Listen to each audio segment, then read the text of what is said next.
Graça e paz, meus amados, aos irmãos da base missionária Escudo da Fé, que Deus abençoe a todos vocês.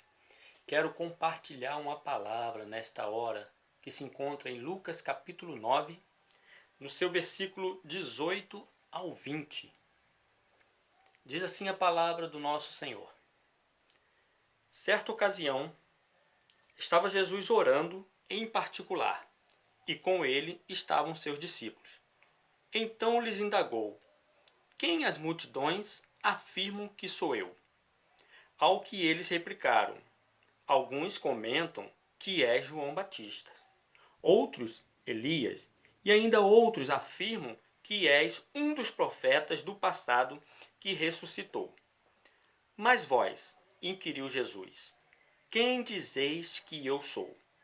Então Pedro tomou a palavra e declarou: és o Cristo de Deus.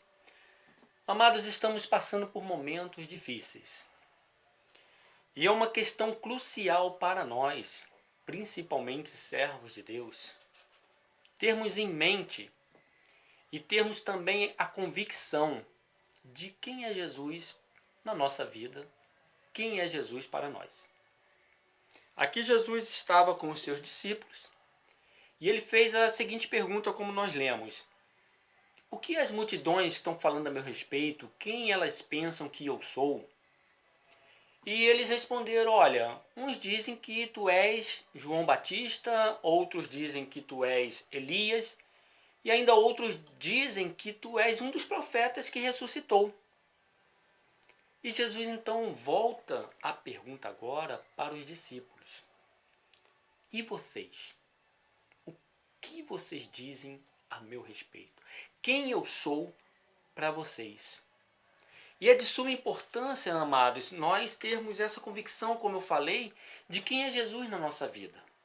Porque em uma sociedade que nós vivemos, em um mundo em que tudo é relativo, onde cada um tem as suas verdades, e muitos acham que são verdades absolutas, somos muitas vezes confrontados com essas verdades, entre aspas, e muitas vezes, se nós não tivermos a firmeza de sabermos quem é Jesus para nós, quem é Jesus em nossa vida, sucumbimos muitas vezes em doutrinas falsas, em enganos, em sofismas, que é uma verdade, ou melhor, é uma mentira com cara de verdade. E nós precisamos então saber quem é Jesus para nós. Porque para muitos, Jesus foi um bom homem que viveu nesse mundo pregando o amor. Para outros foi um grande profeta, um grande líder. Para outros, Jesus ainda foi um grande revolucionário. Ainda que Jesus tenha um pouco de cada característica disto que eu falei, Jesus é muito mais do que simplesmente isto. Muitos esperam em Cristo para as coisas deste mundo. Muitos querem se beneficiar daquilo que Jesus pode oferecer. Muitos veem Jesus como aquele que faz milagre e espetáculos. Herodes, certa vez, quis conhecer Jesus, saber quem era esse Jesus tão famoso. E ao apresentarem Jesus, então, para Herodes, ele ficou esperando que Jesus fizesse algum espetáculo. E quando Jesus, então, ficou calado diante dele, ele ficou decepcionado. Tipo, ora, falaram que ele fazia tantas coisas e agora o que eu vejo aí é um homem sofrido, sem poder algum.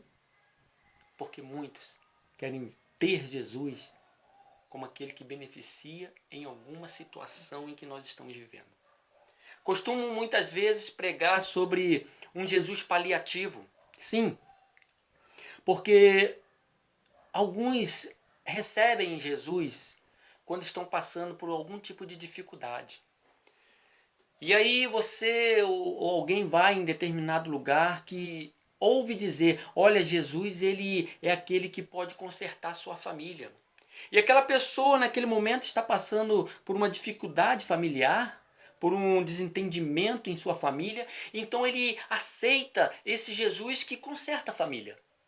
Mas depois que está tudo bem, esse Jesus já não serve mais para ele. Afinal de contas, para o que ele queria, Jesus foi o cara do momento. Outros falam, olha, Jesus é aquele que pode abrir porta de emprego. Em uma situação que nós vivemos em que muitos estão desempregados, com certeza esse Jesus vai servir para esse que está desempregado. E então essa pessoa aceita esse Jesus que abre porta de emprego. Ou então ouve-se dizer, Jesus, ele cura. E quantas pessoas estão enfermas, precisando realmente de uma cura? E é claro que essa pessoa, em seu desespero, em sua necessidade real, vai aceitar e receber esse Jesus que cura. Mas depois que a família estiver tudo bem, depois que estiver empregado, depois que a enfermidade for embora, esse Jesus eu deixo de lado porque ele não serve mais para mim? É esse o Jesus que nós conhecemos? Por isso a necessidade, meus irmãos.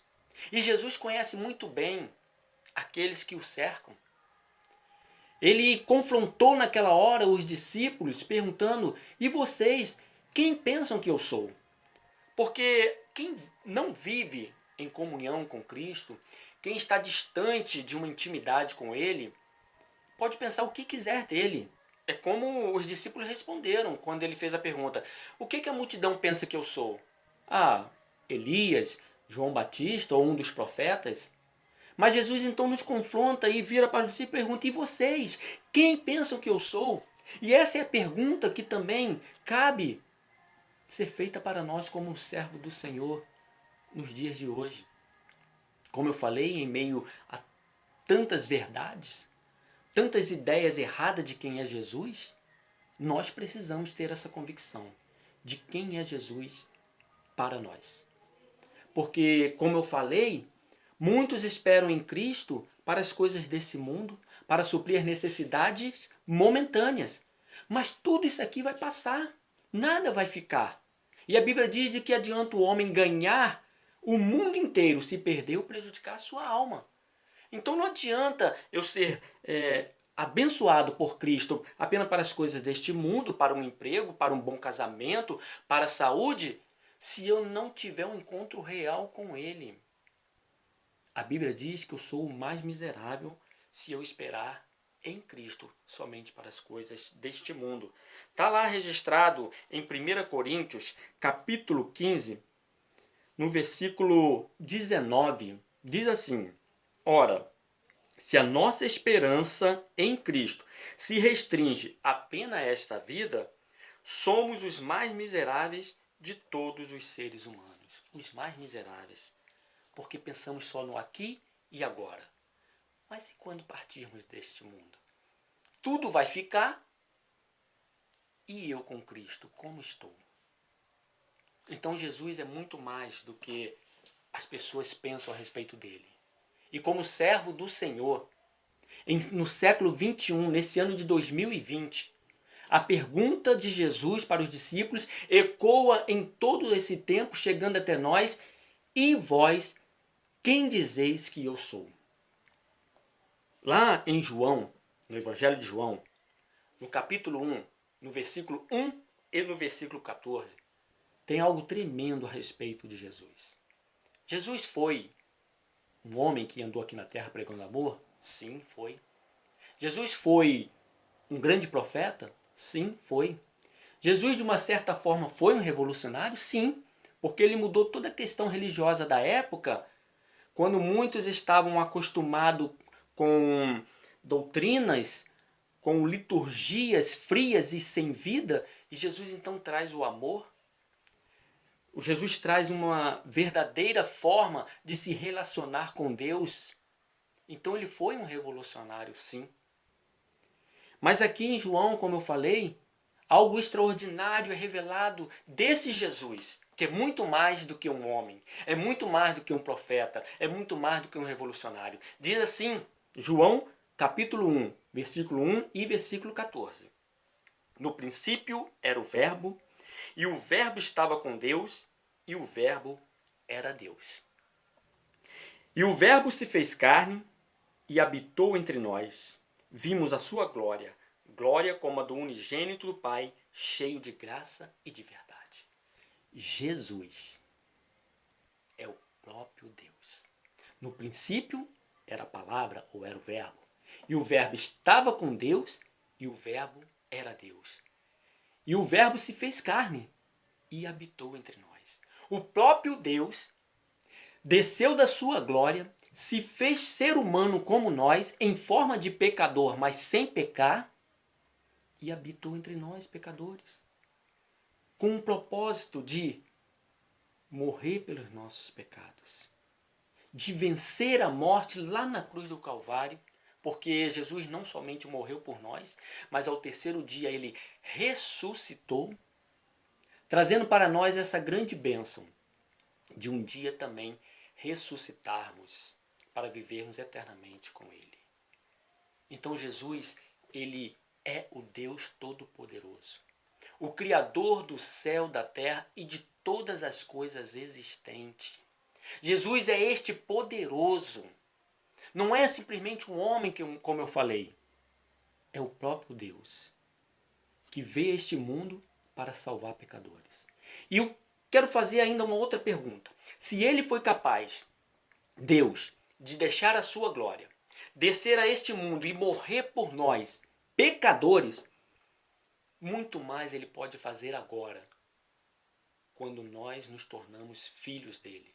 Quando nós nos tornamos servos deles, mediante a um reconhecimento de toda a obra que ele fez por nós na cruz do Calvário e aceitá-lo como Senhor e Salvador, muito mais ele fará pela nossa vida.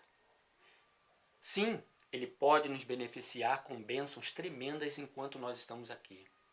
Mas a maior bênção é a salvação da nossa alma. Porque sem Cristo nós estaríamos perdidos. Esse é o Jesus. E vós, quem dizeis que eu sou? Pedro responde, tu és o Cristo, o Filho de Deus vivo. Ou seja, tu és o ungido, tu és o Messias, tu és aquele que estava prometido que viria para nos salvar. Que Deus abençoe e que essa convicção esteja sempre na tua vida, meu irmão, minha irmã, e a você que está ouvindo esta palavra. Não se deixe enganar por um Jesus que te apresentam muitas vezes somente para as coisas deste mundo. Jesus é muito mais até do que eu expressei nesta mensagem. Que Deus abençoe a todos nós em nome de Jesus. Oremos. Pai, em nome de Jesus, te agradeço, Senhor, pela tua palavra. E te agradeço pelo teu Espírito Santo nos dar essa convicção e a certeza de quem é Jesus na nossa vida, Senhor. Ó Deus, em meio a tantos enganos, Senhor Deus, em meio a tantas inverdades, Senhor Deus, a tua palavra nos cai nesta hora como a verdade vinda do Senhor. Porque o próprio Senhor Jesus nos diz na tua palavra, eu sou o caminho, a verdade e a vida, e ninguém vem ao Pai a não ser por mim. Te agradeço, Senhor. Muito obrigado por tudo. Abençoe, Deus, os meus irmãos. Abençoe cada um que estará ouvindo esta palavra, em nome de Jesus. Amém e amém. Glória a Deus. Louvado seja o nome do Senhor.